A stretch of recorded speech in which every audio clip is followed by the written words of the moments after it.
Muy buenas noches con todos. Hoy contamos con la presencia del doctor Galindo, que es especialista en la salud mental del Hospital Emilio Balizán. El doctor tiene una amplia experiencia en el diagnóstico y tratamiento del trastorno obsesivo compulsivo como el TOC, aplicando intervenciones basadas en evidencias, en acompañamientos tanto a pacientes como familiares, ¿no? A lo largo de la entrevista vamos a abordar ciertos temas esenciales como es la experiencia misma del doctor, los diagnósticos que se tienen para para el TOC, el tratamiento que también se aplica, casos específicos si se han presentado, y la familia y el apoyo que son esenciales para el trastorno del TOC. Antes de poder iniciar, nos gustaría que se pudiera presentar, doctor. Muchas gracias, estimadas compañeras, estudiantes de psicología. Yo soy el doctor José Galindo, médico psiquiatra, psicoterapeuta también en análisis transaccional. Y bueno, agradecer a todos ustedes la oportunidad de poder compartir algunas experiencias en conjunto con los conocimientos que ustedes también ya van adquiriendo. Ok, muchas gracias. En esta ocasión vamos a realizar la primera pregunta, que es que nos comentara cuál es la experiencia que tiene con respecto al tratamiento del TOC. Sí, correcto. Bueno, cuando comenzamos el tema de la práctica en psiquiatría, eh, nos damos cuenta pues que a lo largo de las consultas externas, que es justo el área donde he trabajado o trabajo la mayor parte del tiempo, hay una casuística importante. Entonces prácticamente 2 de cada 20 pacientes por lo menos tienen algún cuadro relacionado al TOC, y si no es el TOC completo, tienen síntomas también relacionados a las obsesiones, ¿no? Pensamientos repetitivos, que es lo que más eh, es común, ¿no? Entonces, sí, bueno, a lo largo de cerca de 10 años en la experiencia de psiquiatría son bastantes pacientes que vienen con estas dolencias, ¿no? Sí, con respecto a los síntomas, ¿cuál cree que son los síntomas que son más comunes con respecto al TOC y en qué momentos suelen aparecer en las personas? Bueno, por lo general, una persona que tiene el trastorno obsesivo compulsivo comienza a tener un pensamiento repetitivo acerca de algún punto específico, ¿no? Alguno mayor veces es acerca de la contaminación o referente al orden, por ejemplo, o la verificación. Entonces, eso es uno de los primeros síntomas que se va presentando como para diferenciarlo de otros cuadros, ¿no? Porque previamente puede surgir mucha ansiedad, previamente puede haber algún aspecto emocional que lo ha deteriorado, pero responde con estos pensamientos repetitivos que tiene sus características y que al final de cuentas necesita algo para poder compensar lo que vendría a ser la compulsión, ¿no? Pero como les digo, son los cuadros de libro, ¿no? Los cuadros típicos, no, no todos son así, ¿no? A veces vienen personas con síntomas Claro, diversos. a lo largo que estuvo viendo el TOC, ¿en qué edad se da mayoritariamente, se presenta o es en cualquier edad? Bueno, es diferente, ¿no? Variopinto el tema de las edades. Generalmente a partir de la adolescencia, pasando los 16 años, comienza también a tener un poco más notorio, ¿no? Pero no podemos negar que puede haber también en épocas infantiles o adolescencias tempranas, ¿no? Finalmente se va consolidando. Recordemos también de que parte de la experiencia de una persona con trastorno obsesivo compulsivo es que tiene como base una personalidad perfeccionista, ¿no? Entonces, esta personalidad perfeccionista, nancástica, suele ser como un caldo de cultivo para que en algún momento despierten los síntomas obsesivos con mayor fuerza, ¿no? Claro, la segunda pregunta va con respecto al tipo de diagnóstico, comorbilidad y vida diaria. La pregunta es, ¿qué comorbilidades ha observado con mayor frecuencia en pacientes con TOC? Generalmente, justo esta movilidad que le decía hace un ratito de la ansiedad, ¿no? O sea, está ubicado dentro de los cuadros ansiosos. La persona generalmente tiene una ansiedad de base, o también algunos problemas emocionales, también puede despertar ello, ¿no? Y en ese sentido comienza a aflorar, ¿no? Algún tema traumático. Por ejemplo, una persona comentaba pues que había, por ejemplo, había tenido algún tipo de contacto sexual, por ejemplo, y tenía la idea obsesiva de que podría estar contaminado con VIH, por ejemplo, ¿no? Entonces, son momentos, de repente destellantes en la persona que generan algún tipo de evento traumático y comienza a destellar el síntoma, ¿no? Se activa el cuadro genético y ¡pum! Comienza a suceder en cadena, ¿no? Una serie de hechos relacionados al TOC.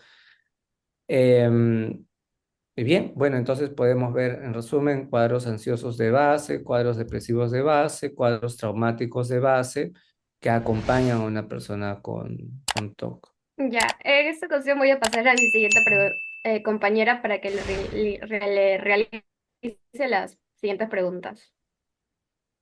Eh, Muchas ¿Cómo afecta, gracias. Sí. como cuarta pregunta es, ¿cómo afecta el TOC a la vida diaria de sus pacientes? O sea, especialmente en casos como el TOC de limpieza o o ideas religiosas. Bueno, tu pregunta es bastante oportuna porque da pie a que cuando nosotros presentemos algún cuadro obsesivo lo atendamos con eficacia y con prontitud, porque cuando la persona actúa con prontitud ante los síntomas, entonces estos se hacen rápidamente leves y la persona puede seguir sus actividades normalmente. Si lo dejan pasar, entonces esto comienza a tomar raíz y, y lamentablemente es como que el síntoma toma más fuerza. Es ahí que la persona se toma más tiempo para poder realizar la compulsión y es deteriorante, ¿no? Hay personas, por ejemplo, que necesitan verificar si algún caño está cerrado, ¿no? Mm, Entonces lo cierran, salen al super su casa, lo cierran otra vez y tienen que seguir adelante. Ahora, en este caso, por ejemplo, había una persona que ya había avanzado varios paraderos, ¿no? De su casa y tuvo que retroceder, ¿no? Era tan intenso este cuadro que inclusive necesitó filmar ya con su celular que había cerrado el caño y cuando ya estaba casi muy cerca a la universidad, tenía esa ansiedad de querer retornar, pero miraba su celular para comprobar que sí lo había cerrado, ¿no? Y eso le ayudaba a mitigar un poco, pero son diferentes estrategias que usan algunos pacientes. Recuerdo otro caso, por ejemplo, de una paciente, inclusive en el hospital, que avanzaba 3 pasitos, retrocedía 2. Y eso era constante. Se imaginarán desde dentro del hospital hasta el paradero del hospital cuánto tiempo demoraba. mm, Entonces, uno hacía algún tipo de actividad en el hospital, la veía haciendo esto, ¿no? Subía, bajaba, aumento, disminución. Y cuando uno ya terminaba de hacer sus actividades y estaba casi ya por la puerta, lo seguía viendo en ese camino hasta la persona llegara allí. Y ahí si alguien, por ejemplo, trataba de em, disminuir, por ejemplo, o ayudarle, ¿no? Porque se podía poner muy irritable también. ya, muchas gracias. Sí, Como bueno. siguiente pregunta es, ¿cómo explica la diferencia entre obsesiones y compulsiones a los pacientes y a sus familias? Ah, sí, correcto. O sea, en el sentido de que digamos, en relación al pensamiento, esta fase repetitiva del pensamiento, pues es un pensamiento que llega a ser para la persona inclusive absurdo, ¿no? Es un pensamiento deteriorante para esta persona. Y luego, la compulsión vendría a ser la forma como compenso este pensamiento, para que este pensamiento se detenga. Ah, eh, Sí, esa es ya, la diferencia práctica. ya. ¿Cuál considera que cuál considera que es el tratamiento más efectivo para el TOC?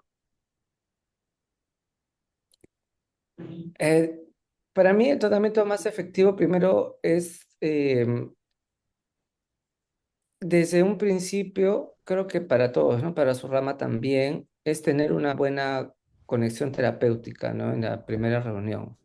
O sea, el enganche terapéutico, generar la confianza, abrirse plenamente ante la persona y que esta persona pues se abra a uno también. Llegar a conocer suavemente sus características personales, conocer sus dificultades, y generar esa confianza, porque esa es la forma como puede llegar un poco más profundo. Entonces, la primera reunión necesita ser de un enganche emocional, ¿sí? Para que la persona pueda vertir lo que está sucediendo.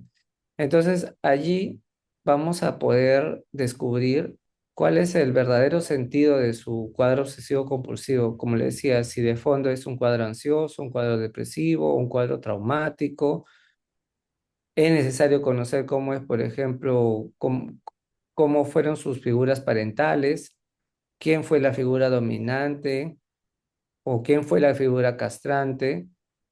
Para ello pueden inclusive leer mucho sobre psicoanálisis relacionado al TOC. Entonces, descubrir ello, evitar enganchar nosotros como terapeutas o como psiquiatras, evitar enganchar con aquellas figuras castrantes que podríamos llegar a hacerlas si es que no realizamos un buen manejo de ello, ¿no? Entonces, ese punto es importante, ¿no? Poder llegar a conocer al paciente en profundidad. Luego de ello, em, diagnosticar en qué fase está, si es un cuadro leve, moderado o severo, y darle la posibilidad de tener un diagnóstico bien dateado, con un buen enfoque psicológico, de psicología diagnóstica, para plantearles un método de trabajo, ¿no? En el método de trabajo no solo circunscribimos a los fármacos, sino también a un abordaje integral del mismo. Eso quiere decir que la parte biológica es importante en tal manera, la parte terapéutica también, el abordaje familiar también y su integración sociocultural también, ¿no? Entonces, el mejor tratamiento vendría a ser el trabajo integrativo. Si puedo dar un resumen, ¿no? Digamos, el trabajo integrativo vendría a ser el mejor trabajo. Ah, ya, Ahora, muchas. si hablamos de lo biológico, muy bien, bueno, sí, los antidepresivos son los de elección, pero a diferencia de la ansiedad, los antidepresivos necesitarían ser usados en mayor gramaje, mayores dosis que para ansiedad, por ejemplo. Muchas gracias. Mi compañera va a seguir con las demás preguntas. Muchas gracias, Lady.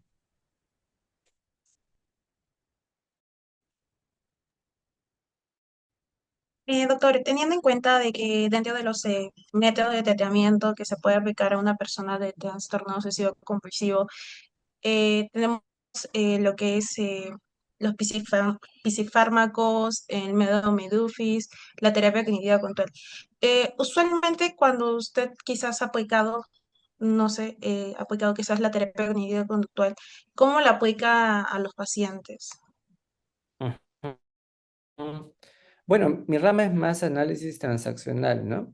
Entonces, sí aplico técnicas cognitivo-conductuales porque el análisis transaccional es una herramienta, un lenguaje, ¿sí? De aplicación, em, pero que es muy receptiva a diferentes estrategias terapéuticas, como el cognitivo-conductual, como la Gestalt, por ejemplo.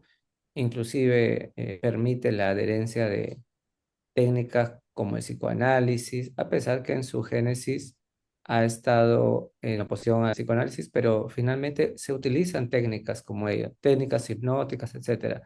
Entonces, en la herramienta del análisis transaccional sí se ha usado las técnicas relacionadas a las cognitivos conductuales y son de alta eficacia en el paciente porque la cognitivo conductual tiene un una muy buena evidencia en poder mitigar los síntomas de base. Sí. Eso quiere decir que si tú aplicas el cognitivo conductual eficazmente en un paciente, en un número determinado de sesiones, por lo menos entre 10 a 12 sesiones, enfocado también en generar una primera fase psicoeducativa potente, eh, incluir posiblemente también allí, por eso te digo que el análisis transaccional involucra un poco más porque también involucraría a la familia, por ejemplo. Entonces, si vas en ese camino, la posibilidad de que el paciente conozca de sí y mitigue sus síntomas principales es un buen aporte. La dificultad que tendría en este caso la cognitivo-conductual es que, por ejemplo, si queremos llegar a la parte profunda, ya tendríamos que usar otras herramientas y posiblemente las psicoanalíticas son entre una de ellas también, en el análisis transaccional también, para llegar a más profundidad del origen. Sí, Elizabeth. Ya. ¿En qué situaciones, en qué tipo de pacientes o quizás en el largo, porque hay pacientes que considero que recaen, supongo, recurre usted al uso de psicofármacos para tratar a estos pacientes? Ah, sí. Bueno, de todas maneras, los psicofármacos son de valioso uso en general y ante recaídas inclusive se tienen que agregar algún tipo de fármacos que potencien a los antidepresivos, ¿no? Inclusive en cierto momento, pacientes que tienen recaídas constantes, como los que mencionas, a veces necesitan de otros tipos de fármacos, por ejemplo, como reguladores de dopamina también para poder fortalecer a los antidepresivos. Entonces, es una cadena, ¿no? que sucede en este proceso de mejora del paciente, ¿no? Nos mencionó acerca de que usted maneja un tipo de tratamiento que es más afiliado acerca de ver a la cuestión de familia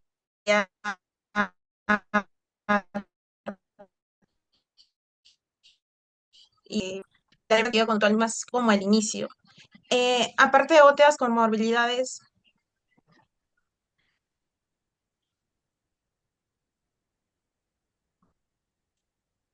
¿Sí? ¿Correcto? Aparte, me decías otras comorbilidades o de ujú, repente se quizás cortó la aparte comunicación. del tratamiento que manejan estos dos, algún otro tratamiento quizás más. Ah, ya. O sea, si hubiesen otras herramientas para poder tratar este problema. Ujú. Ah, correcto. Bueno, sí, en definitiva también. No sé si vas hacia técnicas sistémicas, por ejemplo, está en este caso el enfoque sistémico familiar, ¿no? Que hay una formación muy amplia, bastante bien estudiada, y acá en Perú también hay bastantes instituciones que forman terapeutas. Entonces, ellos, por ejemplo, trabajan el tema cognitivo, perdón, el tema relacionado al TOC con el enfoque familiar, ¿no? Tomándolo a la persona como una resultante de las interacciones del centro familiar. Entonces, por ejemplo, la fase obsesiva compulsiva de una persona vendría a ser como un síntoma del sistema. Entonces también se puede tratar de allí. Y vale que tiene buenos resultados, porque de alguna otra manera la familia puede llegar a ser reforzadora de las conductas también de la persona que tiene estos problemas, ¿no? Esa es una de ellas, ¿no? El psicoanálisis también lo ha tratado y en profundidad. Son tratamientos mucho más largos, son pocas las personas también que están entrenadas en ello. La formación psicoanalítica es muy, muy larga, ¿sí? Y altamente costosa también. Pero bueno, son herramientas que en su momento han brindado buena chance de tratamiento, ¿no? Es muy importante ver a la característica de la persona. Podemos ver, por ejemplo, personas que tienden a poder seguir indicaciones, ¿no? Entonces, de repente, técnicas cognitivo-conductuales o técnicas asociadas, porque la cognitivo-conductual apareció en nuevas generaciones, ¿no? Entonces, podrían estar muy ligadas a poder llevar las cestas, ¿no? Hay personas más bien con alta emotividad, ¿sí? Entonces, posiblemente técnicas gestálgicas o análisis transaccional puedan hacer. Pero sí les puedo mencionar que las características de un paciente con problemas obsesivo-compulsivos está más ligado a problemas del pensamiento. Entonces, las conductuales les ayuda eh, potencialmente mejor en un principio.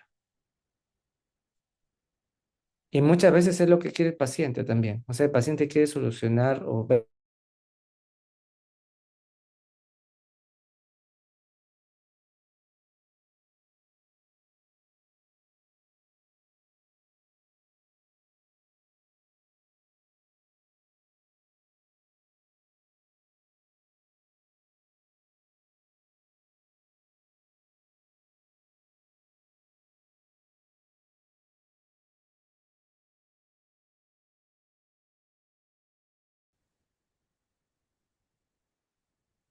Ahora sí, ya está. Muy bien, Lady, ya. Volvió entonces la grabación. Sí, entonces, bien, me comentaron preguntas y otras técnicas, ¿no? Para poder utilizarlas, o puede Sí, repetirme la la pregunta, pregunta por era favor. cómo se trata el TOC con obsesiones de, em, de contaminación. Ah, sí, correcto. Bueno, muy bien. Identificar el diagnóstico, ver el grado y en función del grado también ver el origen. ¿Cuál es el motivo del tema de la contaminación? O sea, ¿por qué es contaminación? Y, por ejemplo, ¿por qué no vendría a ser una verificación u orden, ¿no? Entonces, o algún aspecto religioso, por ejemplo, ¿no? Entonces, primero ver ello, ¿sí? Y enfocarlo la terapia para poder trabajar o mitigar ese síntoma unificado a lo que son los psicofármacos. Ok, doctor. Otra pregunta es, ¿qué estrategias utiliza usted con pacientes que tienen rituales de comprobación? Por ejemplo, en el ritual de comprobación, la persona menciona, ¿no? Muchas veces menciona de la siguiente manera, ¿no? Se me viene la idea, dice así, ¿no? Es como que surgiera de manera espontánea, como que si como si el pensamiento no fuera propio, ¿no? Entonces, una técnica que se utiliza bastante es poder apoyar a la persona para que identifique el pensamiento como propio, porque él sabe que es propio, pero en cierto momento como que se desfasa y comienza a pensar que es un pensamiento espontáneo, tercerizado, ¿no? Entonces, más bien, la persona al identificar su criterio de realidad, que es algo propio, puede tener dominio de sí mismo, ¿no? Entonces, ante la repetición, ante el enfoque terapéutico, esto permite que la persona disminuya pues el tema de estas fases, ¿no?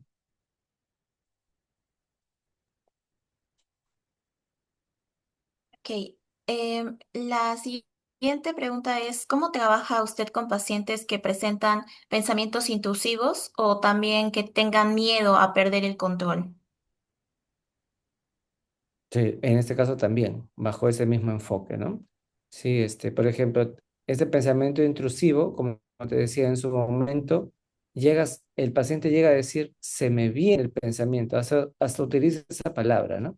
Entonces, como las fases están muy cercanas, ¿no? Llega a suceder el momento del pensamiento intrusivo y comienza la compulsión. Es una cadenita, ¿no?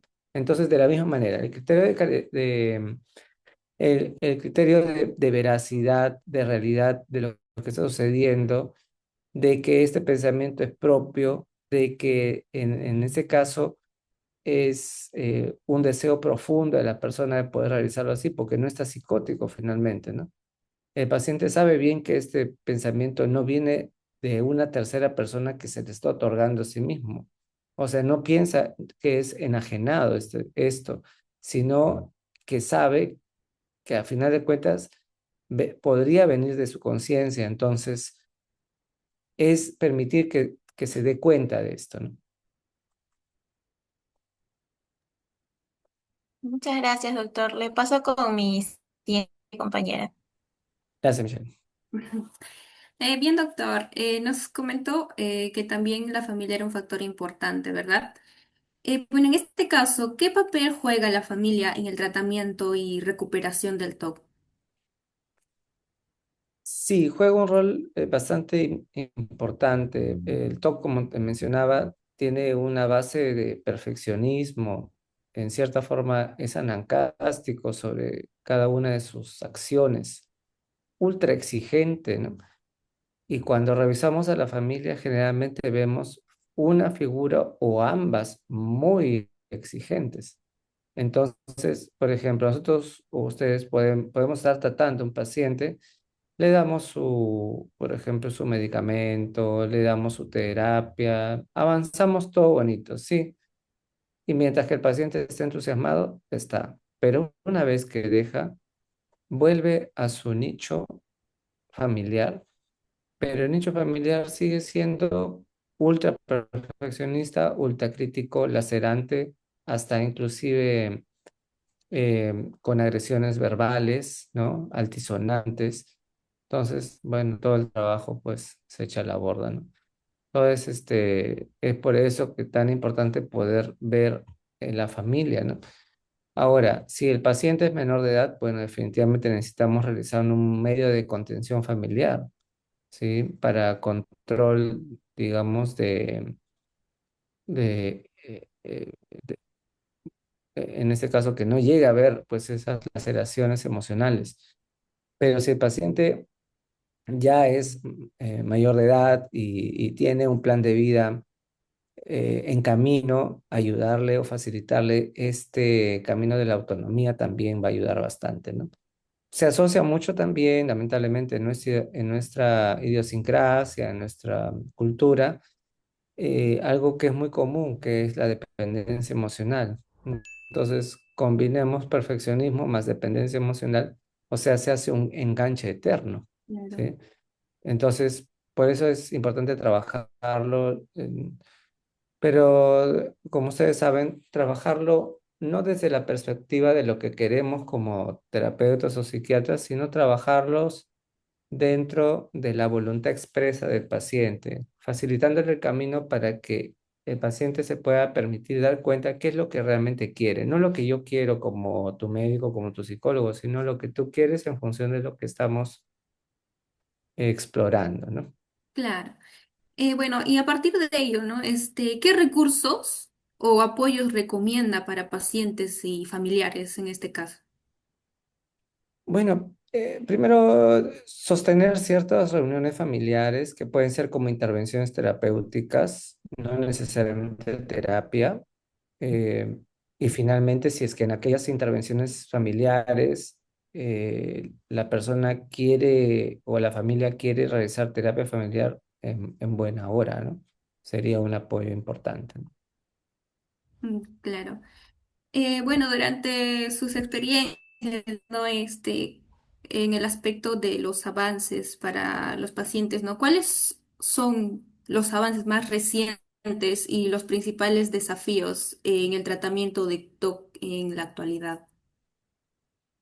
Bueno, en sí los psicofármacos están teniendo un avance importante, ¿sí? Comienzan a ser cada vez inclusive mejores, mejoran los psicofármacos en tener menos efectos secundarios, eh, como muchas veces son nuevos, cuestan bastante caro, pero en el transcurso de los años comienzan a tener un promedio de costos que son competitivos con los otros medicamentos que también ya están en el mercado muchos años.